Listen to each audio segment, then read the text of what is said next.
आज के इस वीडियो के अंदर हम देखने वाले हैं कि हमें एक नए पैन कार्ड के लिए कैसे अप्लाई करना है। जो प्रोसेस है वो पहले से काफ़ी हद तक चेंज हो चुका है क्योंकि अभी फॉर्म नंबर बदल गया है। आज मैं आपको पूरा प्रोसेस लाइव दिखाऊंगा और ये जो पैन कार्ड होगा इस पे आपके मर्जी की फ़ोटो आएगी, आपके मर्जी के सिग्नेचर होंगे, आप इसे डाउनलोड कर पाओगे। पीवीसी कार्ड भी आपको घर के पते पर पोस्टमैन के माध्यम से मिल जाएगा। इसके लिए सबसे पहले तो हमें अपना जो ब्राउज़र है वो ओपन करना है और यहाँ पर हमें सर्च करना है NSDL पैन। तो हमारे सामने प्रोटीन करके एक पेज आएगा, इसका लिंक हमने वीडियो के डिस्क्रिप्शन में दे रखा है। ये ऑफिशियल पोर्टल है जहां से आप अपना जो पैन कार्ड है जल्दी तरीके से बना सकते हो। अब यहां पर आप सभी को पैन कार्ड को बनाने के लिए सबसे पहले तो एप्लीकेशन टाइप में new pan form number 93 Indian citizen वाला जो ऑप्शन है वो सेलेक्ट करना है। पहले से कई सारे फॉर्म जुड़ चुके हैं तो ध्यान रखना है यहाँ पर ये वाला जो ऑप्शन है यही सेलेक्ट करना है अगर हम एक भारतीय नागरिक हैं। अगर आप किसी कंपनी सोसाइटी का पैन कार्ड बना रहे हो तो उस केस में आपको एंटिटी वाला जो ऑप्शन है वो कैटेगरी के ऑप्शन में से सेलेक्ट करना होगा। यहाँ पर आपको अपना जो नाम है दर्ज करना है। नाम first name, middle name, last name कुछ इस तरीके से अलग अलग रहेगा। अगर आपके नाम के अंदर मिडिल नेम नहीं है तो आप इसे ब्लैंक छोड़ सकते हो। फर्स्ट नेम यहाँ पर हो जाएगा और लास्ट नेम यहाँ पर आ जाएगा। इन केस किसी का नाम केवल सिंगल है, जैसे कि मान ले रजत है, तो उस केस में शुरुआत के दोनों ऑप्शन छूट जाते हैं और सर नेम या फिर लास्ट नेम के सेक्शन में नाम आपको दर्ज करना है इन केस सिंगल नाम है। एग्जाम्पल मैंने दिखा रखा है, इस तरीके से आपको अपना नाम फिल करना है। इसके बाद में आपको अपनी जो डेट ऑफ बर्थ है वो इस कैलेंडर के ऑप्शन पे क्लिक करके सबसे पहले तो ईयर और मंथ और डेट को चूज करना है। यहाँ पर हम अपनी जो ईमेल आईडी है वो दर्ज करेंगे, अपना मोबाइल नंबर हम यहाँ पर दर्ज करेंगे और बाय सबमिटिंग डेटा इस ऑप्शन पे क्लिक करेंगे। और हम एक रोबोट नहीं है, आई एम नॉट रोबोट, इस ऑप्शन पे टिक कर देना है और सबमिट कर देना है। तो आप यहाँ पर देखोगे कि हमारे सामने टोकन आईडी जनरेट होकर के आ चुकी है। ये जो टोकन आईडी ही काफी अहम होती है। तो हम यहाँ पर कंटिन्यू के ऑप्शन पे क्लिक करेंगे। अब आपको यहाँ पर पैन कार्ड को बनाने का जो मेथड है वो सेलेक्ट करना है। देखो आज की डेट में 3 तरीके से पैन कार्ड बनाए जाते हैं, जिसमें कि पहला ऑप्शन मिलता है आधार बेस्ड ऑनलाइन पैन एप्लीकेशन का। ये हम इस वीडियो के अंदर सेलेक्ट नहीं करेंगे, लेकिन शुरुआत के अंदर जैसे कि बताया था आप अपने पैन कार्ड पर मर्जी की फोटो और सिग्नेचर अपलोड कर पाओगे। तो इसके लिए PAN application with supporting document scan upload and e sign, ये वाला जो ऑप्शन है सेलेक्ट करना है। इसमें पैन कार्ड जल्दी से भी बन जाएगा क्योंकि इसके अंदर कोई फिजिकल डॉक्यूमेंट भेजने की जरूरत नहीं है। तीसरा वाला ऑप्शन अगर आप सेलेक्ट कर लेते हो तो पैन का फॉर्म ऑनलाइन तरीके से भर तो पाओगे लेकिन फिजिकल डॉक्यूमेंट पोस्ट से भेजने पड़ेंगे। तो सेकंड ऑप्शन सबसे बेस्ट है, इसका सिलेक्शन करना है। फॉर्म में आगे किया है तो आप देखोगे आपको अपने आधार कार्ड के लास्ट के 4 डिजिट यहां पर दर्ज करना है। आपके आधार कार्ड पर जैसा आपका नाम है सेम नाम यहां पर आ जाएगा। एप्लीकेशन फॉर्म के अंदर जब रजिस्ट्रेशन आपने किया है जो भी नाम दर्ज किया होगा यहां पर ऑटोमेटिक आ जाएगा। मेल फीमेल जो भी जेंडर है वो आपको यहां पर सेलेक्ट कर लेना है। अब इसके बाद में अगला सेक्शन मिलता है जो कि है पेरेंट डिटेल का, जहां पर एक ऑप्शन मिलता है सिंगल पेरेंट वाला। देखो अगर कोई ऐसा है जैसे कि मान लो अपने पिता का नाम नहीं दर्ज करना चाहता, केवल माँ का नाम दर्ज करना चाहता, तो सिंगल पेरेंट के ऑप्शन पे टिक कर सकते हो। लेकिन ये सभी लोगों को नहीं करना है, अगर कोई सिंगल पेरेंट है तभी करना है। हमें यहाँ पर नो के ऑप्शन पे क्लिक कर देना है। इसके बाद में अपने पिता का नाम यहाँ पर हमें दर्ज करना है। जैसे हमने अपना नाम फिल किया था उसी तरीके से first name, middle name, last name अलग अलग रहेगा। माता का जो नाम है यहाँ पर आ जाएगा। इसके बाद में यहाँ पर पूछा जाएगा कि पैन कार्ड पर किसका नाम आप प्रिंट करना चाहते हो। तो पिता का वैसे डिफॉल्ट तौर पर होता है, सिंगल पेरेंट के केस में आप चाहो तो मदर का नाम भी यूज कर सकते हो। तो देखो यहाँ पर बता दूं कि पैन कार्ड जब भी बनता है तो पैन कार्ड पर हमेशा ही पिता या फिर माँ का नाम रहता है, पति का नाम नहीं आता है। यानी कि उसका मैरिटल स्टेटस कुछ भी हो जाए, आधार कार्ड पर नाम आप पति का जुड़वा सकते हो लेकिन पैन कार्ड पर नहीं जुड़ता है। यही एक सही तरीका है। पैन कार्ड पर पति का नाम नहीं आता है, उससे कोई प्रॉब्लम नहीं होती है। तो हमें यहाँ पर फादर नेम वाला जो ऑप्शन है वो सेलेक्ट करना है और इसके बाद में हम नेक्स्ट करेंगे। अब अगला जो सेक्शन आता है वो काफी इंपॉर्टेंट है। यहाँ पर जैसे कि आप देखोगे कि पूछा जा रहा है इनकम का सोर्स। देखो pan card income tax department की तरफ से बनाया जाता है, तो आपकी जो इनकम का सोर्स है वो आपको बताना है। तो आपकी इनकम सैलरी से होती है या फिर बिजनेस करते हो, दुकान चलाते हो, तो बिजनेस प्रोफेशन वाला जो ऑप्शन है सेलेक्ट कर सकते हो। इसके अलावा अगर आपकी जो इनकम है वो किसी अदर सोर्स से होती है या फिर कोई जैसे किसान है जमीन से उसकी इनकम होती है, तो यहाँ पर हाउस एंड प्रॉपर्टी वाला जो ऑप्शन है वो सेलेक्ट कर सकता है। लेकिन पैन कार्ड जब भी हम बनाते हैं तो उस समय हमारी एज 18, 19, 20 साल के बीच में होती है। तो उस समय बहुत सारे लोग काम नहीं करते हैं, उनकी खुद की इनकम कोई नहीं होती है। तो उस केस में आप चाहो तो नो इनकम भी सेलेक्ट कर सकते हो, आपका जो पैन कार्ड है वो बन जाएगा। तो अगर कोई स्टूडेंट है तो उस केस में नो इनकम सेलेक्ट कर सकता है। अब इसके बाद में अगला ऑप्शन मिलता है एड्रेस फॉर कम्युनिकेशन का। अब यहाँ पर आप सभी को रेसिडेंस वाला जो ऑप्शन है सेलेक्ट करना है, क्योंकि हम आधार के जरिए अगर ई-केवाईसी करके अपना पैन कार्ड बना रहे हैं तो यही ऑप्शन सेलेक्ट करना होगा।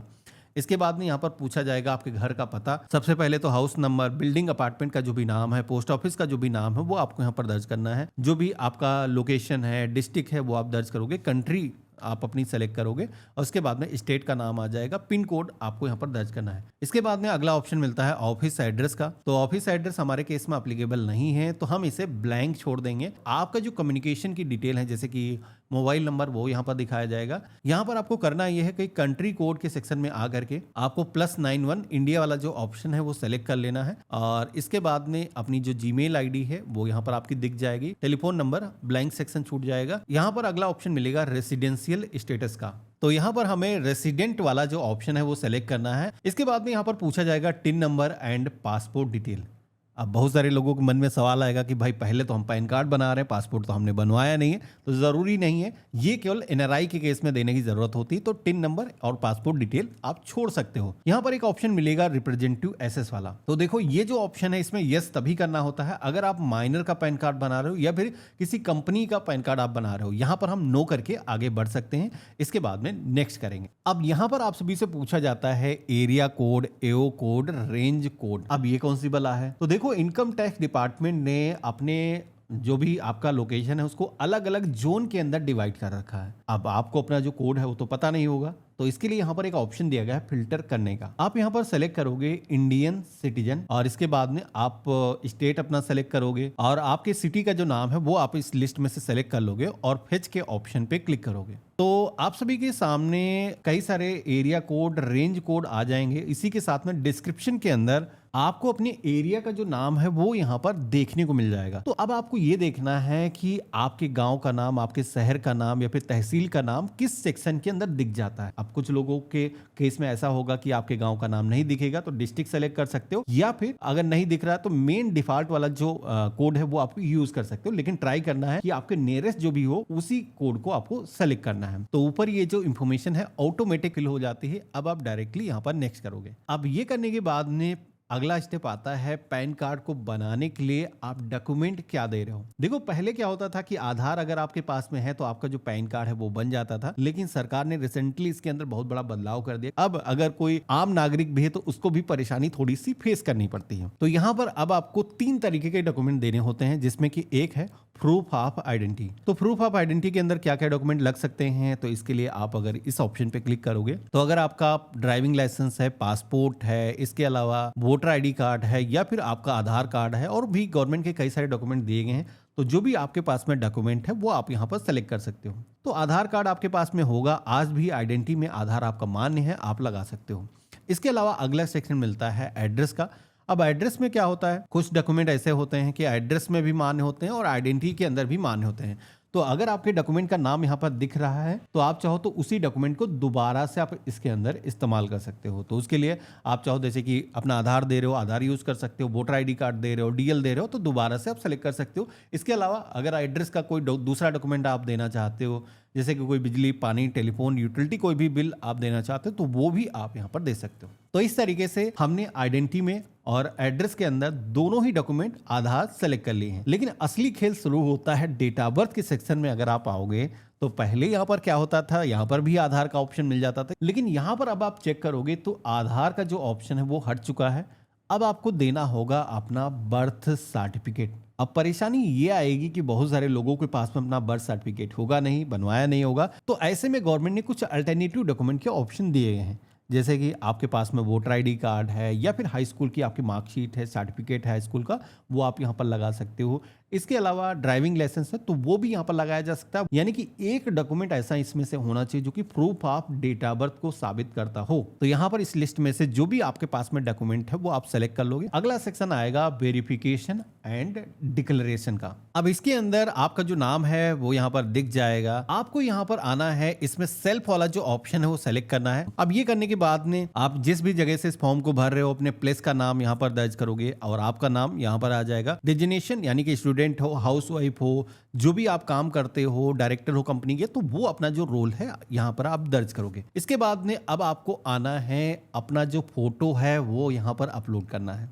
देखो ये जो ऑप्शन है इसी वजह से हमने सेलेक्ट किया था कि हम अपनी मर्जी की फोटो लगा पाएं और अपने सिग्नेचर अपलोड कर पाएं, क्योंकि सिग्नेचर के बगैर पैन कार्ड अधूरा होता है और उसके बाद में कहीं ना कहीं बाद में परेशानी आती है, फिर आपको उसको अपडेट कराने की जरूरत होती है।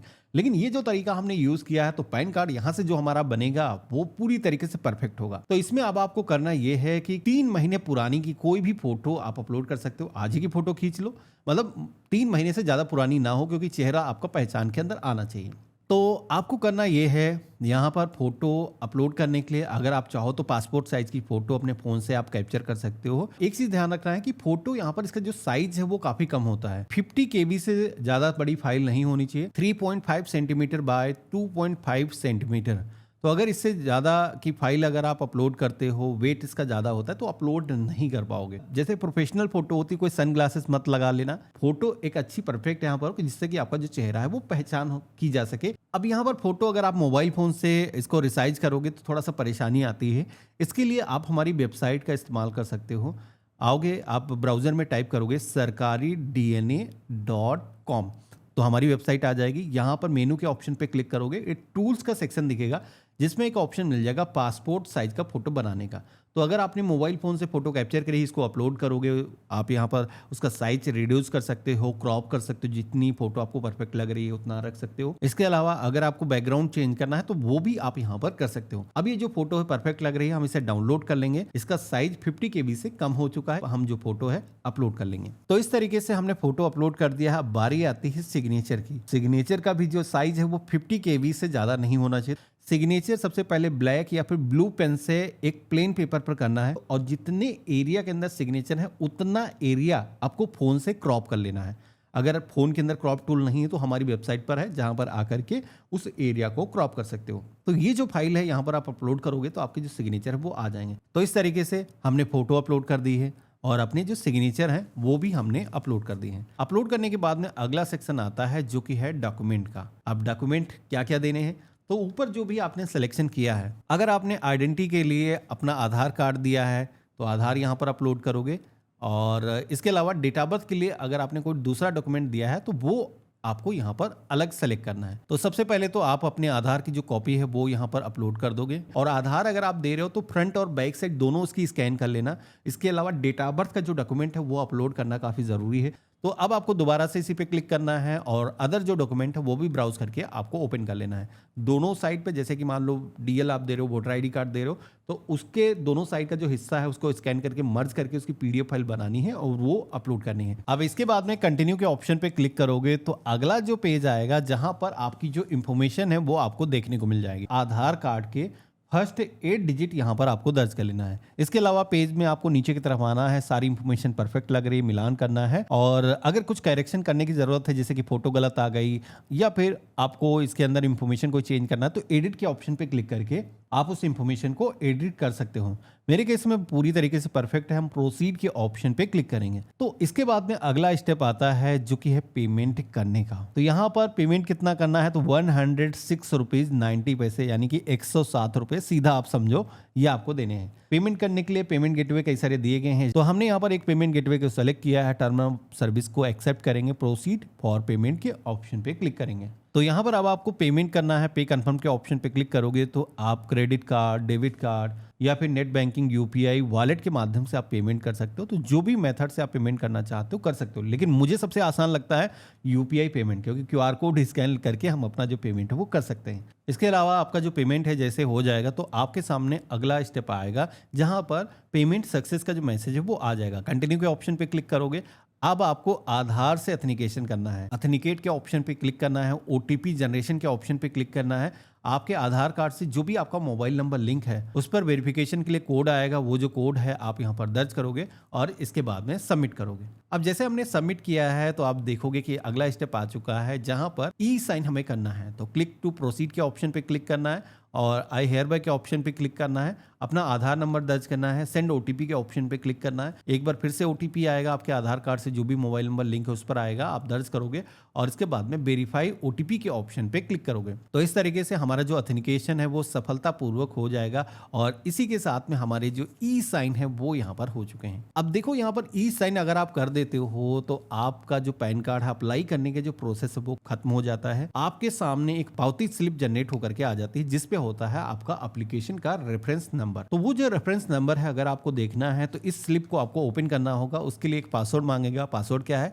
तो आपकी जो डेट ऑफ बर्थ है वही आपको विदाउट एनी सिंबल के आपको दर्ज कर देना है और ये जो पीडीएफ फाइल है वो आ जाएगी। अब यहाँ पर आप देखोगे कि इस पे एप्लीकेशन का जो रेफरेंस नंबर है वो यहाँ पर दिया गया है। अब आपका जो पैन कार्ड है 5 से 6 वर्किंग डेज के अंदर ही जनरेट हो जाते हैं। मोस्टली पैन कार्ड इसी टाइम फ्रेम के अंदर जनरेट हो जाते हैं। मैसेज के माध्यम से नोटिफिकेशन आ जाता है जैसे आपका जो पैन कार्ड है जनरेट हो जाता है। पैन जैसे ही जनरेट होता है तो उसकी ईमेल पर आपको कॉपी मिल जाती है जिसे आप प्रिंट करके इस्तेमाल कर सकते हो। आपको फिजिकल पैन कार्ड भी मिलता है घर के पते पर, कि 7 दिन और भी एक्स्ट्रा लग सकते हैं क्योंकि पोस्टमैन लेकर के आता है। पोस्टमैन जब लेकर के आएगा उसका ट्रैकिंग नंबर आपको इसी पोर्टल पर दिख जाता है। आप ट्रैक कर सकते हो कि हमारा जो पैन कार्ड है वो कहाँ पहुंचा है। इन केस किसी के पैन कार्ड का उसको किसी का भी स्टेटस पता नहीं चलता है कि पैन बना है या नहीं बना है तो इस पोर्टल पर ऑप्शन रहता है जहां पर आप अपना जो वर्तमान स्टेटस है वो जान सकते हो। तो इसके लिए आप होम पेज पर आओगे, यहाँ पर ही एक ऑप्शन मिल जाता है ट्रैक एप्लीकेशन स्टेटस का। आप यहाँ पर पैन एप्लीकेशन सेलेक्ट करोगे। एप्लीकेशन का जो रेफरेंस नंबर आपको मिला है वो आप दर्ज करोगे। आई एम नॉट रोबोट इस ऑप्शन पे क्लिक करोगे और सबमिट कर दोगे। तो इस तरीके से पैन कार्ड अगर जनरेट हो चुका होगा उसका नंबर यहाँ पर दिख जाएगा और साथ ही में पैन कार्ड किस पोस्ट के माध्यम से भेजा गया, जैसे कि इंडिया पोस्ट के माध्यम से सेंड किया गया तो बताया गया, उसका ट्रैकिंग नंबर यहाँ पर दिया गया है। तो हम इंडिया पोस्ट की वेबसाइट पर जा करके वर्तमान जो स्टेटस इसको ट्रैक कर सकते हैं। आशा करता हूँ वीडियो काफी पसंद आया होगा। अगर आपको वीडियो से कुछ भी नया सीखने को मिला है तो वीडियो को लाइक करके जरूर जाना। चैनल पे नए हो सब्सक्राइब कर लेना। बाकी आपके मन में कोई भी सवाल है तो मुझे कमेंट बॉक्स में लिख करके बता सकते हो। गुड बाय, जय हिंद।